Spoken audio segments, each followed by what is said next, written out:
Establishing central control, this pawn thrust immediately stakes a claim in the heart of the board. Developing the knight towards the center, this sets up a flexible structure, often leading to Indian defenses, ready to challenge white's central pawns.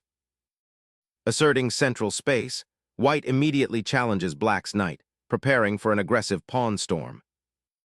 Solidifying the center, black prepares to develop their kingside pieces and challenge white's central pawn majority. Developing the knight to a central square like f3 is a fundamental step, reinforcing pawn control and preparing for castling.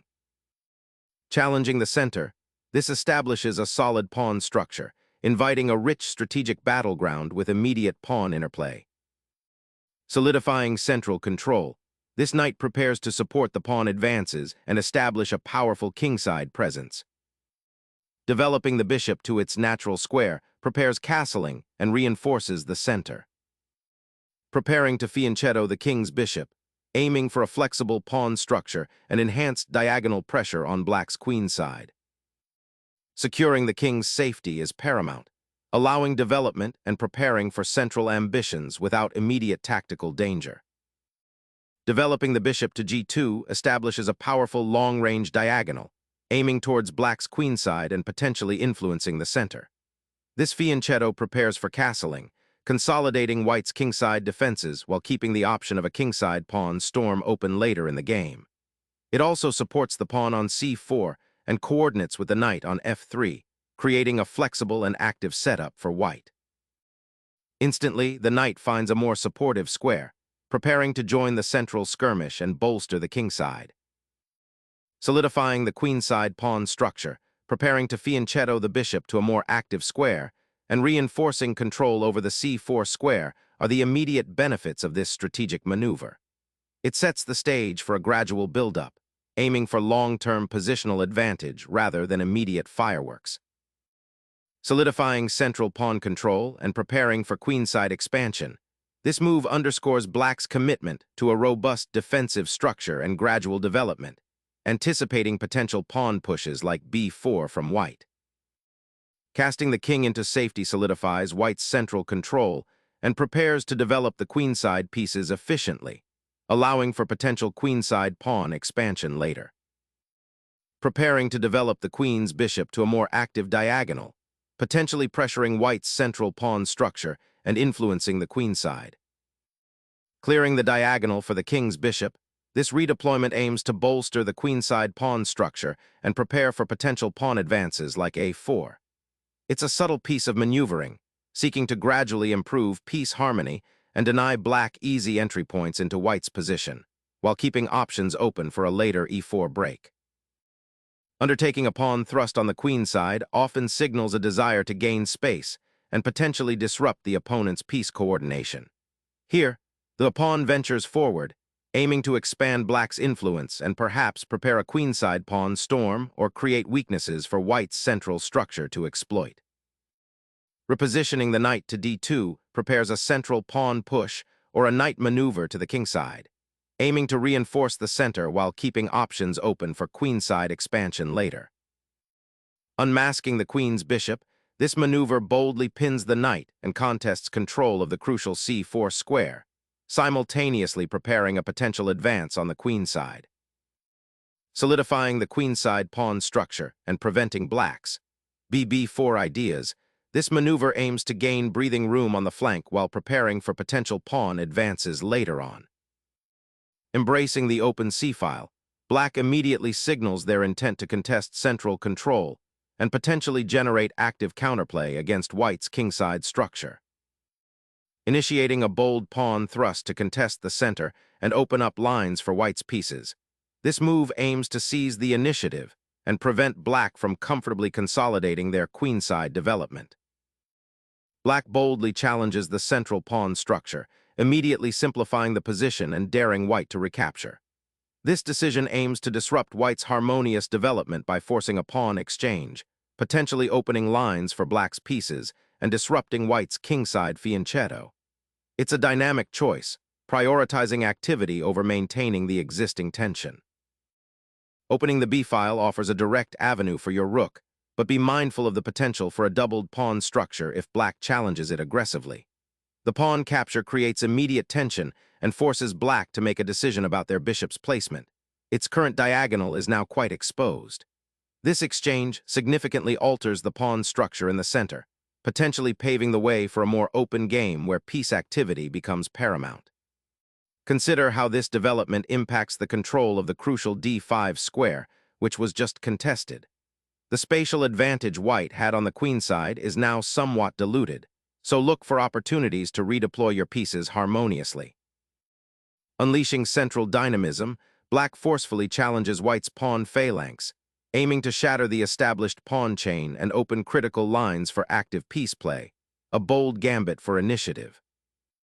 Initiating a subtle repositioning, white's knight embarks on a journey to f1, aiming to reinforce the kingside and potentially support a future e4 push, while also eyeing the d3 square for improved coordination with its counterpart. Shifting the bishop to this diagonal immediately challenges white's central pawn structure and aims to disrupt white's harmonious development, particularly targeting the c3 knight and potentially creating weaknesses on the queen side should it be exchanged. Opening up the d-file and the diagonal for the queen, white embraces simplification, initiating a sharp sequence. This capture 15. dxe5 is a bold attempt to disrupt black's central structure and potentially exploit any lingering weaknesses in their pawn formation. By removing the central pawn, white aims to gain a foothold in the liberated d-file and create dynamic play, perhaps forcing black into a less comfortable defensive posture. The immediate consequence is the dissolution of the tension that had been building, paving the way for more concrete exchanges and strategic maneuvering. White is essentially forcing a confrontation, seeking to prove that the resulting positions are more advantageous for them, even if it means simplifying the material on the board. The knight bravely dives into the enemy camp, targeting the central pawn and initiating a dynamic tactical skirmish that will unravel white's pawn structure. Opening the central file with this exchange creates a pivotal moment, forcing black to reevaluate their pawn structure and piece placement. The capture on e5 fundamentally alters the pawn chains, potentially exposing the king's defense if black isn't careful with their piece development and coordination.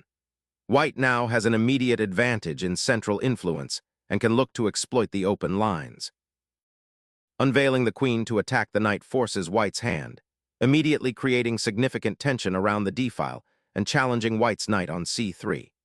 This aggressive queen sortie seizes the initiative, demanding a precise response from white to avoid losing material or allowing black's queen to establish a dominant outpost. The strategic implications are vast, as the queen now directly influences central squares and threatens to dismantle white's pawn structure if not handled carefully. Exchanging queens now simplifies the position, but consider if white has fully appreciated the potential for black's knights to become active.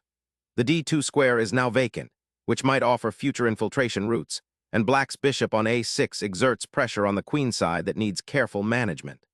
White's rooks will soon find more open lines after this exchange, but the resulting pawn structure might present long-term weaknesses if not handled with precision.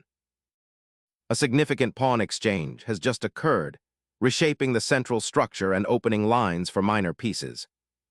Black's recapture on d2 not only regains material, but actively centralizes their bishop, transforming it into a formidable attacking force on an open diagonal. This repositioning immediately challenges white's queen and threatens to disrupt their harmonious coordination, particularly by potentially targeting the now exposed d-file. White must carefully consider how to redeploy their queen and protect their king against this newly invigorated central presence. The fight for central control and piece activity has dramatically intensified. Commanding the central files, white endeavors to exploit the isolated nature of black's queen-bishop and potentially pressure the d-file. The bishop on b4 now eyes the queenside pawn structure, creating a subtle yet persistent pressure on white's central control and potentially limiting the mobility of the a4 pawn should white decide to advance it. Reasserting central presence, white aims to seize the initiative on the open c-file, a critical pathway to black's queenside and potential pressure against the d2 bishop. Reasserting central control and preparing for eventual activity on the kingside, the rook finds a more active square, potentially aiming to support a future e-pawn push or challenge white's control of the e-file. The immediate recapture on f6, bxf6***, fundamentally alters the pawn structure, creating doubled pawns for black on the g-file and eliminating white's potentially problematic bishop pair. This transition to an endgame scenario is a significant strategic shift, aiming to exploit the structural weaknesses that will inevitably arise for black. White's attention now pivots towards actively controlling the open files and potentially targeting the weakened kingside. Opening up the g-file for your rook creates a dynamic counterplay that will pressure white's king, compensating for the slightly weakened pawn structure on the kingside. Unlocking the d4 square, white establishes a centralized presence and prepares to contest the open d-file, aiming to exploit black's weakened kingside pawn structure. Challenging the bishop's current outpost is a sound idea, as it aims to disrupt white's potential central control and exploit the newly opened diagonal for the queen, though be mindful of how this exchange might simplify the position too quickly. Unleashing a knight's central dominion, this knight pivots from its passive post to a more aggressive square, eyeing the weak f6 pawn and creating potential threats around black's king. Strategically, this injection of activity disrupts the current pawn structure and forces black to consider immediate defensive measures, rather than continuing with their development. The piece's presence here also subtly restricts black's queenside pawn advances, creating a subtle but important spatial advantage. Tactically, it's a probing move that can lead to unforeseen exchanges or tactical sequences, especially if black isn't paying close attention to the king's safety. It signals a shift from positional maneuvering to a more dynamic phase of the game, where piece activity and initiative become paramount. Black's rook now occupies the open d-file, a crucial pivot point in this strategically complex middle game, challenging white's central control and preparing to potentially infiltrate white's territory by supporting a future pawn push or assisting in the defense of its own languishing kingside. Clearing the f3 square for the knight to reposition, and the vulnerable black king creates an immediate strategic shift. Exchanging those rooks immediately simplifies the position, opening up the central files for potential pawn advances or piece incursions by white, while also liberating black's remaining pieces for more active deployment in the coming struggle. Reclaiming the open file is paramount after the exchange, aiming to reintegrate the rook effectively and challenge black's central pawn structure. Black recaptures the pawn, attempting to simplify the position and regain material equality, though this exchange opens lines that might be exploited by white's rook and bishop in the ensuing endgame. The knight repositions itself with a dual purpose, securing the strategically vital d6 outpost while simultaneously preparing to exploit the weakened structure around black's king by potentially swinging to f5 or g4. Recapturing the bishop strategically untangles black's pieces and initiates a crucial endgame transition, acknowledging the material imbalance and aiming to consolidate the remaining forces. The rook now masters the open file, projecting power towards black's weakened king and creating immediate pressure on the 6th rank that will be difficult to dislodge. The black rook reclaims an open file, preparing to challenge white's control and potentially create counterplay along the d-file, even though the material is now level. Unleashing the rook onto the 8th rank immediately places the black king in a precarious situation, threatening its safety and disrupting any hope of a cohesive defense. This aggressive penetration forces immediate concessions and dictates the subsequent exchanges, aiming to exploit the exposed monarch before any counterplay can materialize. Securing the king, a paramount objective when faced with an open file and an aggressive rook, is the primary concern here. Moving the king to g7 aims to place it behind its pawn shield, creating a safe haven from the immediate threat of the white rook on the d-file. This repositioning also prepares for potential defensive maneuvers on the kingside if black decides to fortify further or if white tries to infiltrate. The rook now takes an aggressive, cutting edge, aiming to penetrate black's territory and exploit the potential weaknesses created by the pawn structure. Suddenly, a knight finds itself under threat from a bishop, a rather awkward predicament given its previous dominance on the dark squares. The rook ventures into the enemy's back rank, a daring penetration that forces black to immediately address its presence and defend against potential discoveries or exchanges. Finally, a pawn advances to claim central space, aiming to break the queenside bind and create a more active position for black's remaining pieces. Seizing the open file with the rook introduces a powerful attacking element, aiming to disrupt black's pawn structure and potentially isolate weaknesses. Seizing the unprotected pawn offers material gain, but neglects the central control and leaves your king exposed to potential threats. Unlocking the c-file offers a dynamic shift in control, forcing a reaction from black's rook, which is now somewhat unpleasantly placed. Black's bishop retreats, sacrificing its attack on the d6 rook and relinquishing control of the central squares it previously challenged. A decision born out of necessity, as the white knight now exerts significant pressure, and the rook on d8 is securely entrenched. Fortifying your king's sanctuary from potential bishop incursions along the open diagonal is the primary aim here, shoring up a critical defensive weakness before committing to further offensive probes. This audacious pawn thrust, 32a4, boldly aims to disrupt white's established pawn structure on the queenside, potentially creating weaknesses and opening lines for black's pieces to infiltrate. By sacrificing a pawn, black seeks to gain dynamic counterplay and activate the queen's rook, which has been relatively passive. This move signals a clear intent to complicate matters and steer the game away from white's comfortable position, forcing white to make difficult decisions about pawn preservation versus piece activity. Unlocking the kingside potential, this maneuver brings the monarch into a more active role, potentially supporting a pawn advance or even preparing for a daring central thrust by coordinating with the remaining pieces. This pawn push dramatically opens the queenside, aiming to create immediate counterplay and potentially activate the distant bishop on a4. It's a bold attempt to disrupt white's carefully constructed position and exploit any lingering weaknesses, particularly the advanced pawn.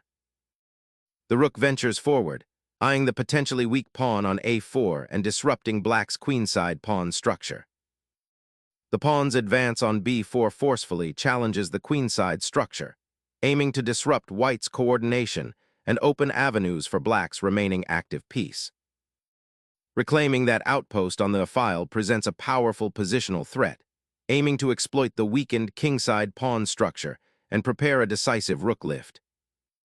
Reactivating the rook to the d-file offers a chance to contest control and potentially pressure white's weak pawn structure on the queenside, though it does expose it to the opposition's bishop. Securing the king's safety becomes paramount as the pawn structure on the queenside offers potential for queenside expansion for black, while white's own pawns are currently quite static. Initiating a pawn storm on the queenside now aims to overwhelm white's kingside defenses and create winning chances, leveraging the connected past potential.